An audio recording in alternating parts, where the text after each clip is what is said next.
My wife cheated on me and ended up in the hospital. Everyone asks me to forgive her, but my decision to leave her is irrevocable.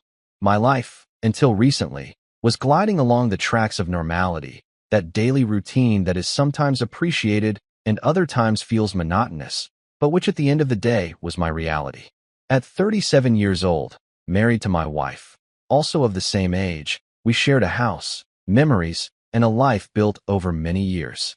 We were a marriage with the typical ups and downs, but we had always known how to pull together, overcome obstacles, and move forward. Our twin children, all grown up at 19 and in college, were our pride, the tangible proof that we had done something right in this world.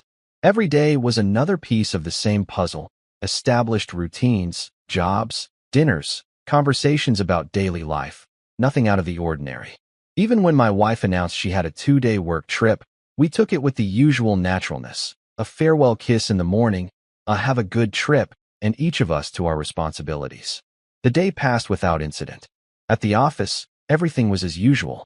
Upon returning home, I made myself dinner, quietly enjoying the silence her absence left, a silence that would soon turn unsettling.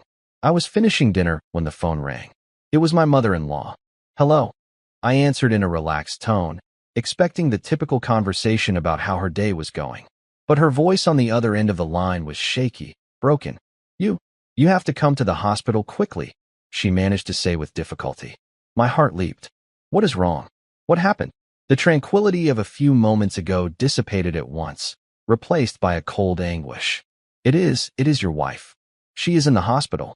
Something very bad has happened." Her voice broke, and I felt a chill run down my spine.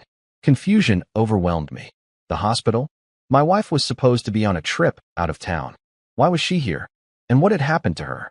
1,000 questions crowded my mind as I rose from the chair with a churning stomach and a growing sense of panic. I left the house in a hurry, with the call still active on the car's speakerphone. My mother-in-law's voice was babbling disconnected phrases, unable to give me a clear explanation. The uncertainty was a lump in my throat. A car accident? A sudden illness? The worry grew with every second as I drove as fast as I could towards the hospital, imagining terrible scenarios, praying that it was nothing serious. When I arrived, I found her in the waiting room, visibly upset. I greeted her with a quick kiss and the question that was burning on my lips. What happened? Please, tell me what happened to her. Her response was even more disconcerting. She avoided my gaze, stammered, without giving me a direct answer. Her evasive behavior, her nervousness, only increased my anxiety. Something was not right. I do not know. I really do not know for sure. I only know she is inside, the doctors. Her words were lost in a sea of tears and incomplete sentences. Impatience was eating me up inside. I needed answers, clarity. I left my mother-in-law trying to calm herself and approached the information desk. I asked about my wife. They told me to speak with the doctor in charge. The doctor received me in a small office with a serious and pained face. He explained that my wife had suffered an assault, an attack with a sharp object. He told me about several wounds, the seriousness of the initial situation, how they had managed to stabilize her. The words hit me like sledgehammers. Assault? Sharp object? I did not understand anything. Who? Why? But the most shocking part came later. The doctor, in a more confidential tone, asked for a moment alone with me in a more private place. There, with the door closed, he revealed something that left me frozen, that transformed the confusion into an even greater bewilderment and a deep unease. He told me about other signs, delicate details, signs that suggested something more, something dark, something that went beyond a simple street assault. He mentioned abuse in her private area. The world stopped for a moment. Abuse? What did all this mean? Who could have done something like that to her? Why? The image of my wife, vulnerable and injured, tore me apart inside, and the shadow of that other revelation filled me with a dark and unknown anguish. I asked the doctor about her condition, about whether she would recover. He assured me that she would, that the bleeding was controlled, that the most serious complications had been overcome. At least, within the nightmare, there was a thread of hope. I left the office with my heart in my throat, with a mixture of anger, worry, and an immense emptiness. I needed time to process everything, to understand what was happening. But one thing was clear: The quiet and routine life I knew had just been shattered into 1,000 pieces. The next day, the office was the last thing on my mind. I requested a few days off from work. I needed to be at the hospital, next to my wife. Although the confusion and the doctor's dark revelations still echoed in my head, the responsibility and concern for her health, despite everything, came first. Thus began some strange days in a hospital bubble. I settled into a routine of constant visits, trying to be a support for her, although inside a whirlwind of emotions tossed me about relentlessly. I saw her physically better, recovering slowly from her wounds. I talked to her about trivial things, trying to maintain normality, although the emotional distance between us was becoming more and more palpable. It was as if an invisible wall had been erected, separating us. In those days at the hospital, I became a shadow of my former self, attentive to her needs, but distant in my feelings. I accompanied her. I brought her things. I spoke with the doctors, but I avoided delving into what had happened. The conversation about the attack, about what had really happened, was a taboo subject between us. She did not mention it either, perhaps sensing my discomfort, or perhaps she herself was avoiding reliving the trauma. One morning, while waiting in the hospital waiting room, I noticed an unusual presence. Two men dressed in suits approached the information desk and asked for my wife. Instinctively, I knew they were police officers. A pang of unease ran through my body. Police? Why would the police want to talk to her? What was really happening? I approached them with my heart pounding. "Can I help you?" I asked with a thin voice.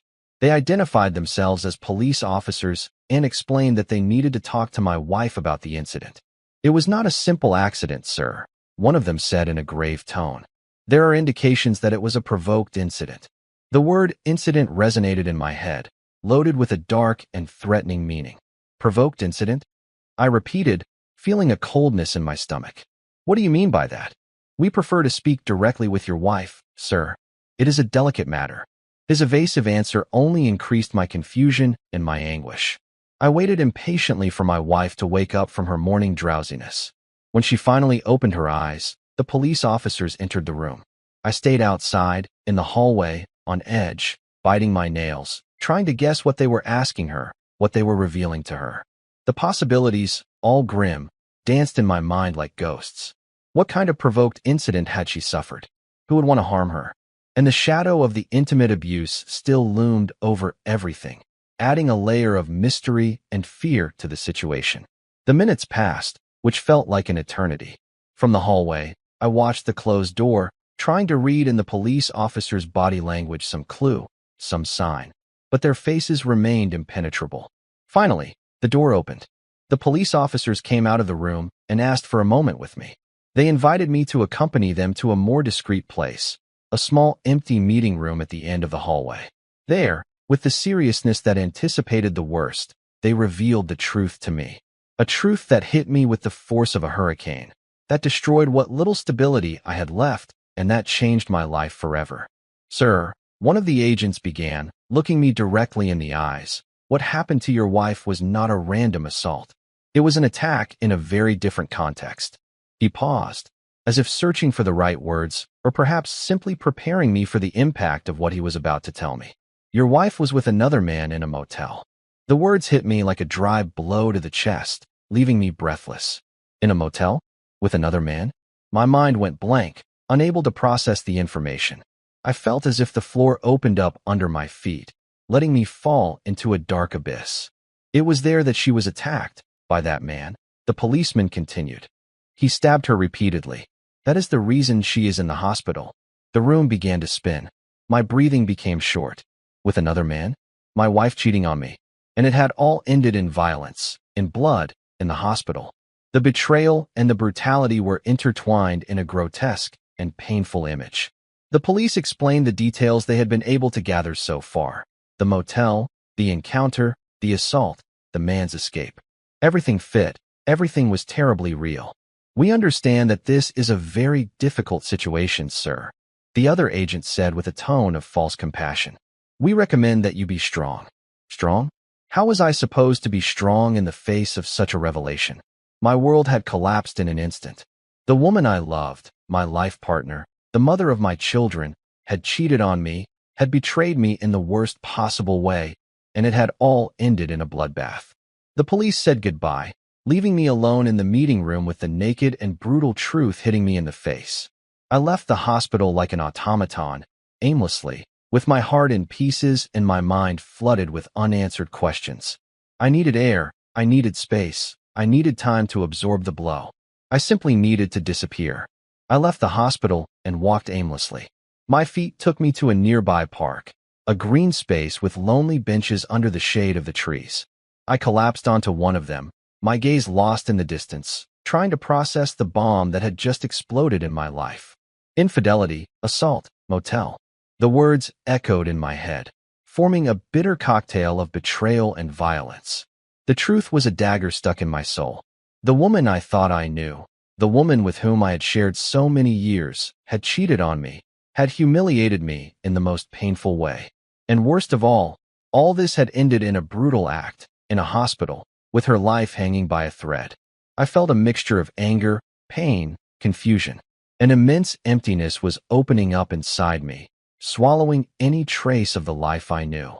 On that park bench, I felt alone, abandoned to my fate, with the weight of the world on my shoulders. Tears threatened to flow, but I held them back with force, as if allowing myself to cry would make me collapse completely. I did not want to break, not now, not yet. I needed to process all this, even if my mind resisted accepting the cruel reality. It was then that I saw her approaching. My mother-in-law found me in the park. I suppose she followed me, worried about my reaction. She sat next to me on the bench, with a pained face, trying to offer comfort, although her words, from the beginning, sounded hollow and wrong. "Son, I understand you are upset. It is a shock for everyone," she began, her tone soft and maternal, which at that moment I found irritating. "But now is not the time to think about that. We have to think about your wife, about her health. That is the most important thing." I glanced at her sideways, without answering. Think about my wife after what they had just revealed to me? Her comment seemed like a bad joke to me, a display of willful blindness to the magnitude of the situation. She, perhaps interpreting my silence as receptiveness, continued trying to downplay what had happened, looking for excuses where there were none. These things happen in marriages. They are slips, mistakes, but they can be overcome. The important thing is that she recovers, that she is well again. Then there will be time to talk, to solve things. Solve? Solve what? The infidelity? The betrayal? The brutal attack?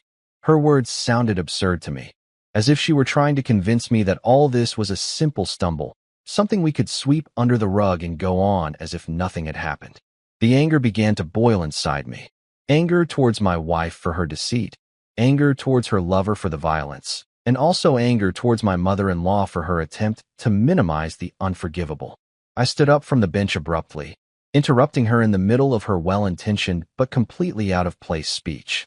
I looked her in the eyes for the first time since she had sat next to me, and I said with a voice I barely recognized as my own, cold and distant, "It is over."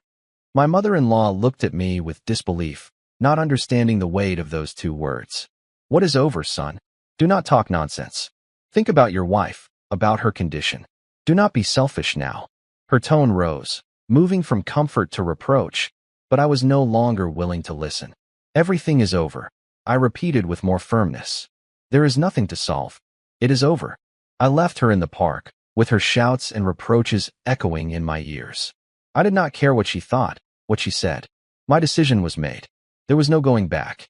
I returned home with the same feeling of emptiness and confusion, but now accompanied by a cold and painful determination. At home, I sought refuge in my study, that space that had always been my sanctuary, but now not even that place could offer me comfort. I opened the cabinet where I kept the liquor bottles. I had never been a regular drinker, but that night I needed to numb the pain, to drown my sorrows in alcohol. I started drinking, glass after glass, without control, without measure. The whiskey burned in my throat, but it could not extinguish the fire that was consuming me inside. I drank until my head spun, until the pain numbed, until my consciousness clouded. At some point, I collapsed on the study sofa with the half-empty bottle in my hand, plunged into a heavy and restless sleep, escaping, if only for a few hours, from the nightmare that my life had become. The next day, I woke up with a dry mouth, a throbbing head, and a feeling of emptiness even deeper than the night before. The study smelled of alcohol and desolation. My phone, on the table, was blinking with notifications, missed calls, messages. Relatives of my wife, relatives of mine, all aware, all worried, all about to arrive in the city to see how we were, to try to put back together what could not be fixed. The storm, far from abating, was just beginning to be unleashed. My body felt as heavy as lead and my head was a constant hammer. I got up from the study sofa with difficulty, feeling physically and emotionally devastated. The light of the new day filtering through the window offered no comfort, only highlighting the desolation of the environment and my own. The messages and missed calls on the phone were a persistent reminder that the outside world, with its opinions and concerns, was about to invade my bubble of pain. I tried to pull myself together as best I could. A cold shower and a strong coffee managed to clear my mind a little, although the knot in my stomach and the tightness in my chest persisted. I dressed in clean clothes, trying to project an image of control, although inside I felt completely broken. I knew that the arrival of my family and my wife's was imminent, and although I did not want to face the situation, I could not hide forever either. When my children arrived a few hours later, I was already waiting for them at home. I hugged them tightly, feeling their worry and affection as a small balm in the midst of the chaos. Their faces reflected the anguish that I also felt, but also a strength that comforted me. I took them to my study, the only place where I felt minimally comfortable, and I asked them to sit down. It was time to speak clearly, to share the truth, however painful it might be. Children, I began, my voice still a little rough from the alcohol and lack of sleep. I know you are worried about your mother and me, and I know that the news you have heard is complicated. My twins looked at me attentively, in silence, waiting for me to continue. I took a deep breath and told them everything. I revealed the conversation with the police, the infidelity, the motel, the attack. I explained the truth without sugarcoating the most painful details, but trying to maintain a calm and serene tone. I needed them to understand the situation, to understand the reason for my pain and the magnitude of the betrayal. They listened in silence, with pale faces and eyes full of disbelief. When I finished speaking, the silence lingered for a few moments, dense and heavy. Then my daughter, with a trembling voice, was the first to break it. "Dad, is all that true? Did Mom really do that?" I nodded slowly, my gaze lowered. "Yes, children, it is the truth." I saw tears well up in their eyes, but also an expression of contained anger. My son, always the more reserved one, spoke with a firm voice, although the shock was noticeable. "Dad, we are in shock. We do not know what to say. We are worried about Mom, about her health. We understand that the situation is terrible, but we want her to be okay." I looked at them with gratitude. Their concern for their mother, despite everything, showed me the nobility of their hearts. "I know, children, I also want your mother to recover. But I also need you to understand what this means for me." My daughter nodded, wiping away her tears. "We understand, Dad. It is horrible. We cannot imagine how you feel. But what are you going to do?" I took a deep breath. "I do not know yet, children. I need time to think about it. But I promise you that I will make a decision when your mother is better, more recovered. I do not want this to affect her health now, but I also cannot continue living as if nothing has happened." I offered them a sincere look, seeking their understanding and support. "I need you to know that I love you very much and that whatever happens, you are the most important thing to me, and that any decision I make, I will make it thinking also of you." My children got up and hugged me tightly. "We support you, Dad," my son said firmly. "We are with you in whatever you decide." His words were a balm to my wounded soul. Feeling their support, their understanding, gave me the strength to face what was coming. We decided to go to the hospital together. Upon arrival, the atmosphere was tense. My wife's relatives were already there, in the waiting room, talking in low voices, with looks of concern and reproach. When they saw us enter, the silence became even denser. They greeted my children with some warmth, but they gave me cold and accusing looks. It was evident that the news of the infidelity had spread among them, and that they considered me the culprit of the situation. My children approached them and accompanied them to their mother's room. I lagged behind, feeling the penetrating stares fixed on my back. When the twins entered the room, the volume of the voices rose slightly. I could hear fragments of conversation, reproaches, complaints. It was evident that they were confronting my wife about what had happened. After a few minutes, my children came out of the room. Both had red and swollen eyes from tears. They approached me with distraught faces. "Dad," my daughter began with a choked voice, "Mom's relatives are very angry with you. They have complained to us about how you are behaving. They say you have no heart, that you do not think about Mom." My anger, which had been contained until that moment, began to surface. "So," I replied with a sarcastic and bitter tone, "and what did they expect? That I thank them for the favor their daughter has done me? That I congratulate her for her infidelity and for the attack she suffered?" My son tried to calm things down. "Dad, please, do not get any angrier. We understand you are hurt, but do not make things worse." "Make things worse," I repeated with disbelief. Do they really think things can be worse than they already are? My wife cheats on me, humiliates me, ends up stabbed in a motel, and now I am the bad guy? My voice rose, unable to contain the anger and pain any longer. They should mind their own business. They should not meddle in my marriage. It is none of their business what happens between my wife and me, and they certainly have no right to judge me or tell me how I should behave. My wife's relatives, who had heard my outburst from the end of the hallway, approached with furious faces. One of my brothers-in-law, with a face red with anger, stood in front of me with a threatening attitude. "How dare you talk like that? Can you not see how my sister is suffering? Do you not have a bit of humanity?" "Humanity?" I laughed bitterly. "Humanity is what your sister lacked when she cheated on me. Humanity is what her lover lacked when he stabbed her. Do not come to me now talking about humanity, because you have no idea what I am going through." I looked at them with contempt, with anger, with the pain raw on my skin. "This is my marriage, my life, and you have no right to meddle or to have an opinion. So I ask you to stay out of it, because if you get involved in my affairs, you are going to have serious problems with me. And I am not willing to tolerate disrespect from anyone, much less from you, who think you are morally superior to me." Silence took over the hallway. My brothers-in-law and sisters-in-law looked at me with hatred and fury, but none of them dared to respond. I had put them in their place. I had made it clear that I was not going to let them judge me or tell me how I should feel or act. My pain was mine, my decision was mine, and no one had the right to question it. After the tense confrontation, my wife's relatives retreated to a corner of the waiting room, murmuring among themselves with looks of resentment towards me.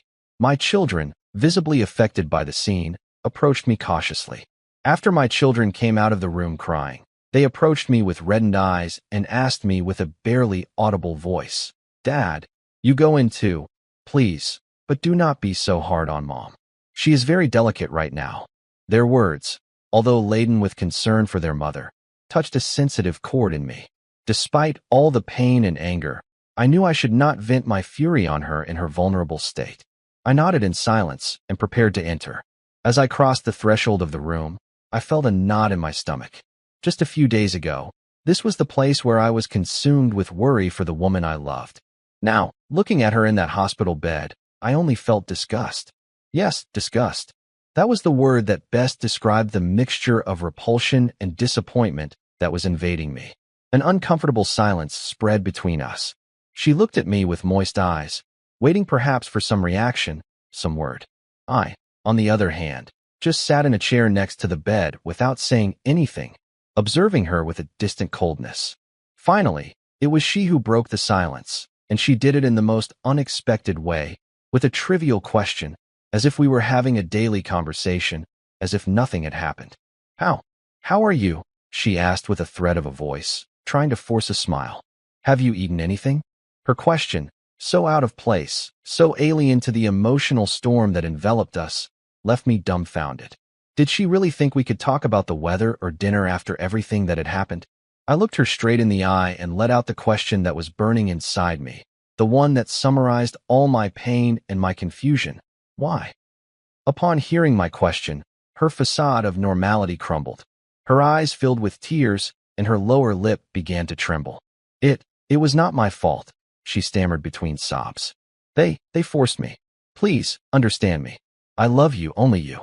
The tears ran freely down her face as she tried to grab my hand. I remained motionless, without responding, without reciprocating her gesture. Her words, her crying, no longer moved me. The barrier of betrayal had been raised between us, impenetrable and insurmountable. I do not know what I am going to do, I told her finally, with a tired and distant tone. But as long as the twins are here, and as long as you are recovering, I am going to act as if nothing is happening. Upon hearing my words, she seemed to be a little relieved. Thank you very much, she whispered, trying to take my hand again. But please, forgive me. She began to beg, to plead for my forgiveness with her voice choked with tears. I gently withdrew my hand, avoiding her contact. Do not stress yourself out anymore now, I told her coldly. You are still weak. Recover. And without saying more, I got up from the chair and left the room, leaving her immersed in her crying and her belated repentance. Upon leaving, my children were waiting for me with anxious looks. I told them simply, if you want to stay, stay. I have things to do. They did not fully understand my attitude, but they did not insist either. As I walked away, I felt the accusing glares of my wife's relatives fixed on my back, but I no longer cared. I had reached a point of absolute indifference to their opinions and judgments. I left the hospital and took out my phone. I needed answers. I needed to fully understand the truth behind this nightmare. I called my lawyer. Do you know any private investigator? I asked him directly. Yes, of course I do, my lawyer replied without hesitation. I will put you in touch with him immediately. Shortly after, I received the investigator's call. I explained the situation. I told him everything I knew and what I needed to find out. I need to know the whole story, I told him with determination. I want to know what really happened. Do not worry, sir, the investigator replied in a professional voice. I will start working on it immediately. At that moment, a small spark of hope, or perhaps just curiosity, ignited within me. I needed the truth, and I was willing to move heaven and earth to find it. The following days slipped by one after another in a kind of emotional fog. I accompanied my children to the hospital. It was the least I could do for them, but I avoided entering my wife's room at all costs. My presence was limited to the waiting room, a space filled with hostile looks from her relatives. I ignored their cutting comments and their accusing silences, absorbed in my own thoughts, in the labyrinth of pain and confusion in which I found myself. I was living on autopilot, fulfilling my work obligations, eating and sleeping by inertia, but without really feeling anything. The world around me seemed blurred, colorless, lifeless. Only the concern for my children and the need to discover the truth kept me minimally anchored to reality. The investigator called me a few days later, summoning me to a cafe downtown. The wait had seemed eternal to me, and the call awakened in me a mixture of anxiety and expectation. I needed answers. I needed to understand what had really happened, who that man was, and how my marriage had reached this point of self-destruction. I arrived at the cafe early, nervous, mentally reviewing the questions I wanted to ask the investigator. When he arrived, punctual and with a leather briefcase in his hand, I noticed in his gaze a seriousness that anticipated that the news would not be good. We sat at a secluded table in a quiet corner of the place. After the formal greetings, the investigator opened his briefcase and took out a thick folder. Sir, he began, his voice grave, I have thoroughly investigated your wife's case, and I am sorry to tell you that the situation is indeed very complicated. My heart sped up. What have you discovered? I asked impatiently, holding my breath. The investigator opened the folder and showed me a series of black and white photographs. Thanks to my contacts in the police, he explained, I have managed to get access to the videotapes from the motel that night. The photographs showed blurry, grainy images, but clear enough to understand what they represented. Here is your wife, the investigator pointed out, indicating a woman in one of the images, entering the motel with a man. They were holding hands, very affectionate, kissing, like a normal couple. I looked at the photos with a churning stomach. Seeing my wife so smiling and affectionate with another man was like a stab in the soul. The betrayal materialized before my eyes in those cold, impersonal images. They entered the room at a certain time. The investigator continued. And then, 2 hours later, this man. He pointed to another photo where a man was seen running out of the motel, with dark stains on his clothes, ran out, visibly bloodied. Shortly after, the motel receptionist entered the room and called the police and emergency services. You know the rest of the story. I looked away from the photographs, feeling nauseous. And who was that man? I asked with a thin voice. The investigator turned the page in the folder. Thanks to your wife's testimony to the police, we were able to identify him. His name is, he consulted a document, fictitious name of the lover, and he is a co-worker of your wife. The information hit me like a sledgehammer. A co-worker? Someone from her daily environment? The betrayal became even closer, more intimate, more repulsive. We investigated further, the investigator continued, and we spoke with several co-workers of both of them. They confirmed that they had been in a relationship for several months. Apparently, they were seen together, although they tried to be discreet. They also told us that they had fights from time to time, especially due to the man's jealousy. They say he is a controlling and aggressive type. The investigator paused and then added with an even graver tone, since the incident, this man has not returned to work. Nobody knows where he is. It seems he has vanished. I remained silent, processing all the information. The raw and merciless truth was unfolding before me like an infernal map. My wife had cheated on me with a co-worker for months, and that extramarital relationship had ended in violence, in a brutal and premeditated attack. Do you have anything else? I asked with a thin voice, although I feared the answer. The investigator nodded slowly. Yes, sir. There is something else. This man, fictitious name of the lover, is also married and has children. The last revelation left me speechless. Not only had my wife cheated on me, but she had also participated in the destruction of another family. The magnitude of the betrayal, the moral baseness of the situation, overwhelmed me. I thanked the detective for his work, paid his fees, and left the cafe, staggering, with the folder full of evidence in my hands and my heart shattered into 1,000 pieces. I returned home, and there, in the solitude of my study, I sank back into alcohol and tears, drowning my sorrows in the bitterness of the discovered truth. The night would be long and dark. In the solitude of my new apartment, after the stormy night, I woke up with an unusual mental clarity. The folder with the investigator's evidence was no longer just a testimony of pain, but the map to my vindication. The betrayal would not go unpunished. I would not seek physical violence. That was not in my nature, but justice, in my own way, would be served.